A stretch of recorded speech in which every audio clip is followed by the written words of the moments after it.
Hi guys, it's Draco here. Welcome back to the next episode of Into the Abyss with Ishkur. In this video, I'm going to talk about my ship and why I've picked it, and of course, what fit I use. So to start off with, I decided to run the T1 Abyssal sites, but I didn't know what ship to use. I've googled, I've watched some videos, and I found out that a lot of people run relatively pricier fits than what I would like to use. So I had three key points in mind when I was picking a ship and a fit. It must be cheap, so that excluded all the factions. I mean the pirate faction frigates. It must be survivable, so preferably a T2. That obviously leads down to the TAC 1 TAC 2 frigates, and I must like it. So in overall, I wanted to have a ship that I do enjoy flying, so it's not just a money-making machine. And what I do enjoy flying is drones and blasters. So that kind of narrowed it down to like a single ship, but I thought I will give you a go to go and have a look at other factions and what they do. So I started off with trying to build a Hawk, which is the TAC 2 assault frigate from Kaldari. The ship is great. I just couldn't find a fit that I liked. I don't think I was particularly keen on the damage they could output. But in overall, it was a great ship, and I saw videos of the Hawk completing the TAC 1 and I think even TAC 2, Tier 2 Abyssal sites. But I also see Hawks die during Tier 1 Abyssal sites. So I wasn't sure what to expect from the ship. I didn't really want to chance it, because in the end of the day, it's gonna cost me around 50 to 60 mil, hopefully, if I don't bling it, and everything is TAC 2. So I decided that because I couldn't make a Hawk fit the way I like it, I wasn't moving on. The next one that I've looked at is the Retribution, which is a great ship. It can do it. I'm not particularly keen on Amar ships. However, it's a really good ship, and I know that a lot of people use it. So I've moved away from that one because of that one reason, that a lot of people use it. There was no point of me making a video on it. I completely skipped my Matar ones, if I'm honest. Not because like I have something against me Matar ships. It's just I never flew one, and looking at the bonuses of the ships, I wasn't particularly keen on any of them. So in conclusion, I came to the fact that I will be using a TAC 2 frigate, and it's going to be Galante. So which one shall I pick? I was contemplating between Scepters, assault frigates. I was not thinking about any of the cloaky ones, because I didn't see a lot of point in them. So Scepters are really fast, obviously, but they lack damage and tank. So I decided that might not be the best option, so assault frigates it is. I love the Enyo. I used to fly it a lot. Great ship, but I thought it has a very limited range, so if I come up against something that I would have to keep away from, then I am doomed. So I came to the conclusion that I will use the Ishkur. So another main reason I've picked the Ishkur is this one particular module that I will show. It's this one, the Assault Damage Control unit. So as you can see, it gives a flat resistance, just like normal damage control units, to the ship. However, it's an active module, so if I activate it, it bumps the resistance up to 75% across the whole entire range, which, as you can see, brings my damage resistance up to ridiculous amounts. At this point, I can tick it that it's survivable. The module only runs for 13.5 seconds and has a 2.5 minute reactivation delay. However, this is like the last resort kind of module that I would use. I would not want to activate it until it's absolutely necessary, which I consider when I'm in hull. So if I start taking damage to the hull, I will start using that and then hope that I will need to pump some armor back on in 13.5 seconds to survive, otherwise I'm dead. I use an active tank with a multi-spectrum coating, which gives like a flat resistance across the armor range with the ancillary armor wrap. The only reason I'm using the ancillary is because I can't fit a Tech 2 or a Meta one because of the fitting requirements. You can fit, however, a Dead Space one, which costs a bit more. So I decided that the ancillary will probably be my best option to use, because it's cheap, it's readily available. I mean, you don't have to use nanites, it runs without nanites after as well, so it's not going to be the end of the world if you run out of nanites. I mean, obviously your active tanking will drop significantly, but I didn't find that an issue, because I think by the time your 8 nanite charges go down,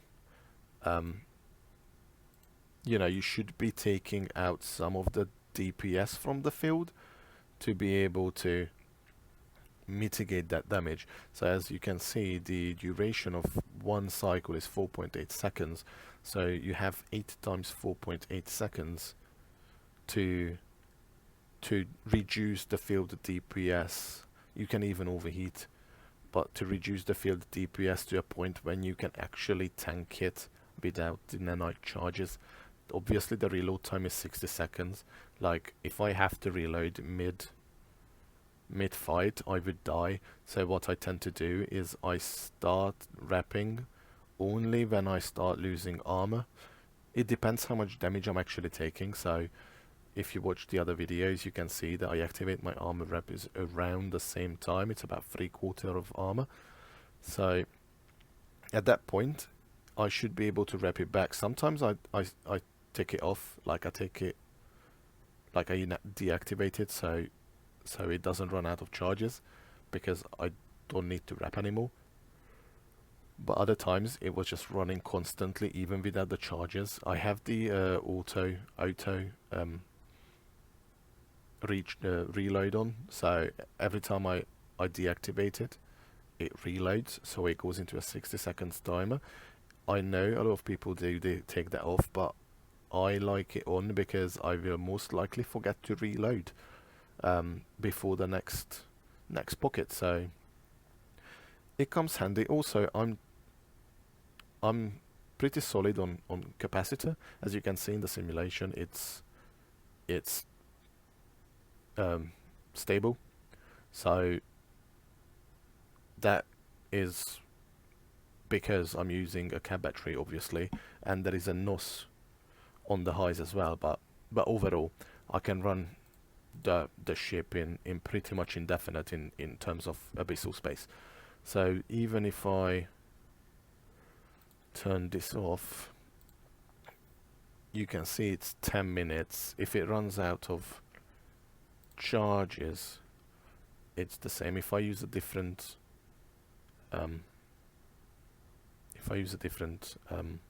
ammo, it changes as well. So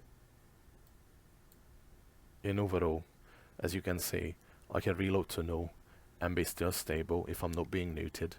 If I run out of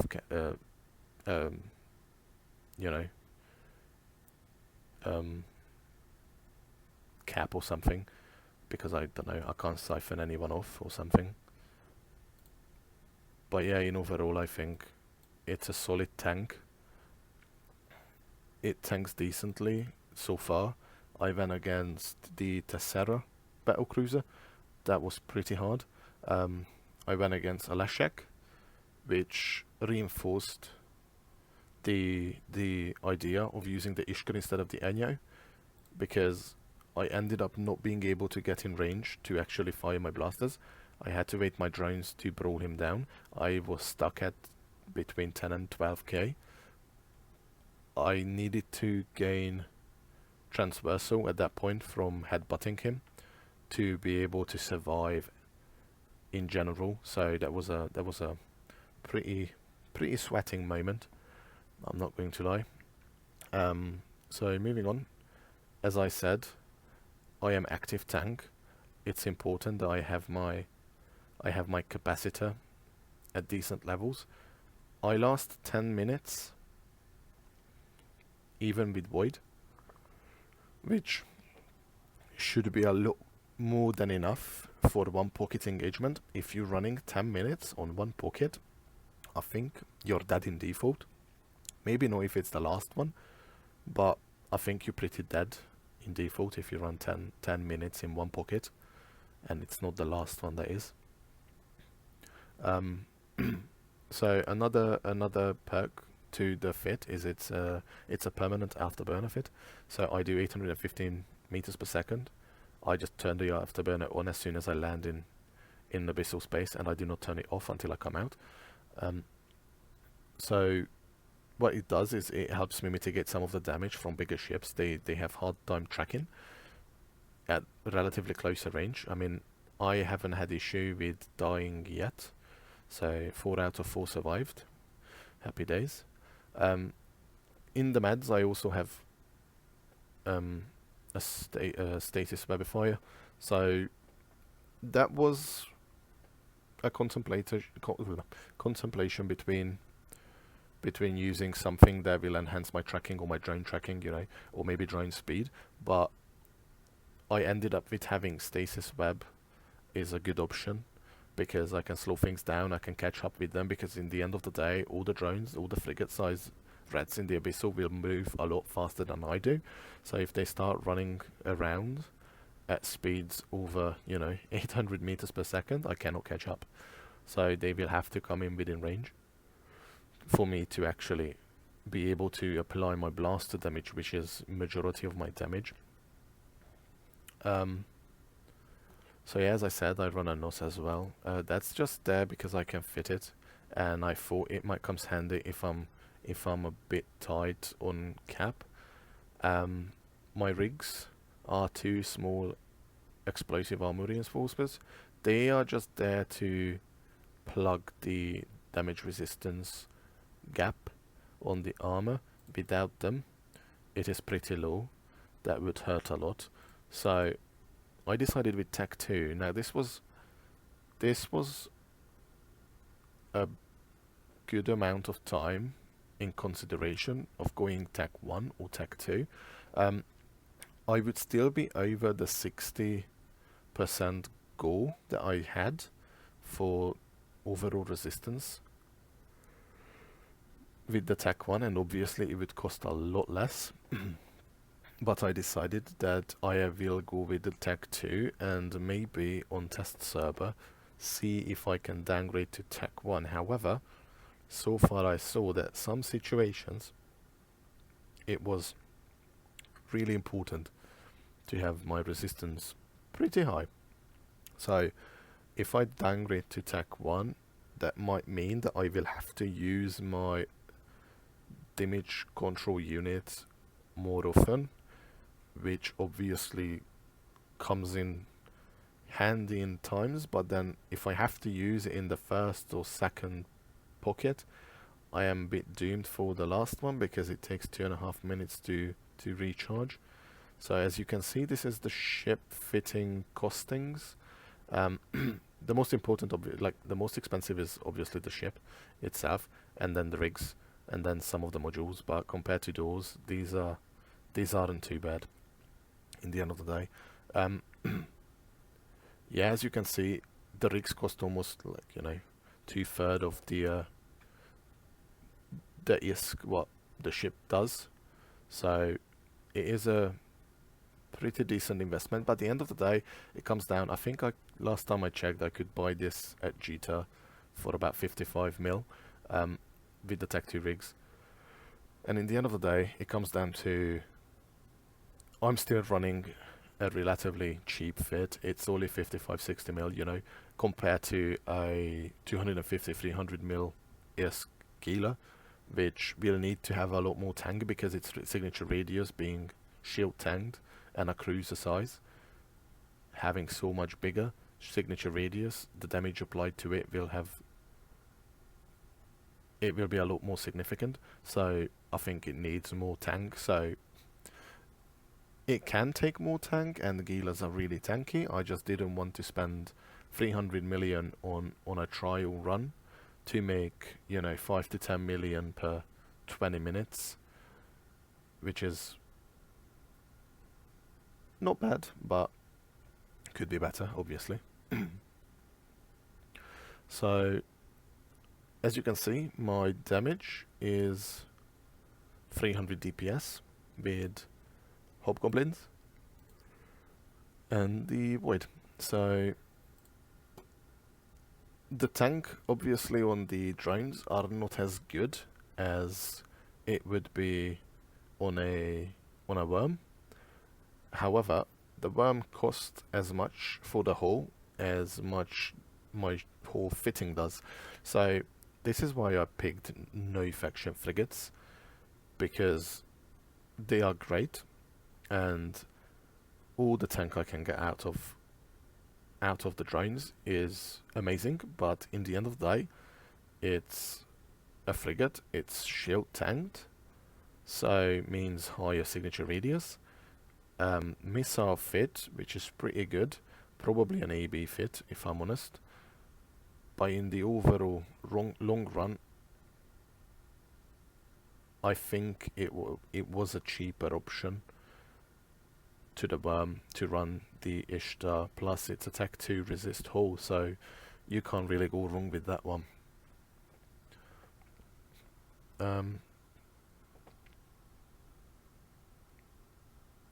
What else? Oh yeah, so obviously, like, having the additional bonuses to the hybrid turrets and the drones comes really handy with the ship. The drones do decent damage. If I'm in Void, they only do 1/3 of the damage, but if I'm with Null, they're around half, which is great.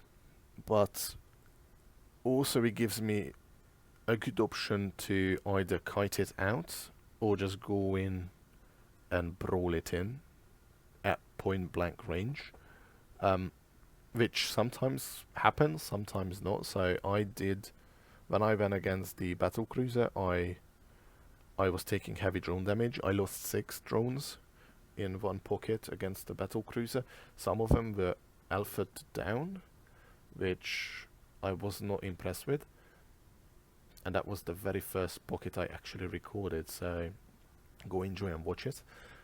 It's Into the Abyss Ishkur round 1. But yeah, I managed to get into close enough to you know, apply heavy damage from blasters, which then again it came handy because, you know, I had the max stabs on instead of the drone damage controls, so my blaster damage was pretty heavy, which was brilliant because that meant that I could apply good damage to it and it was melting a lot faster. But then other times, like for example with the Leshek, I could not get in range to actually activate my guns. It was all drawn damage, but because the Leshek was busy targeting me, it never actually considered targeting my drones. So that was actually really good. I mean, in that fight, I did think that I will have to activate my damage control unit, but I didn't. I was getting close to it, but I thought if I gain a bit more transversal, the Leshek's large guns should have a reduced tracking, which you can see in the video they does. So eventually, I'm guessing when the guns are recycled, he misses, quite a bit as soon as my transversal was gaining, so which meant that I could survive for a lot longer, and my drones were doing brilliantly because, you know, in the end of the day, they were applying damage to the whole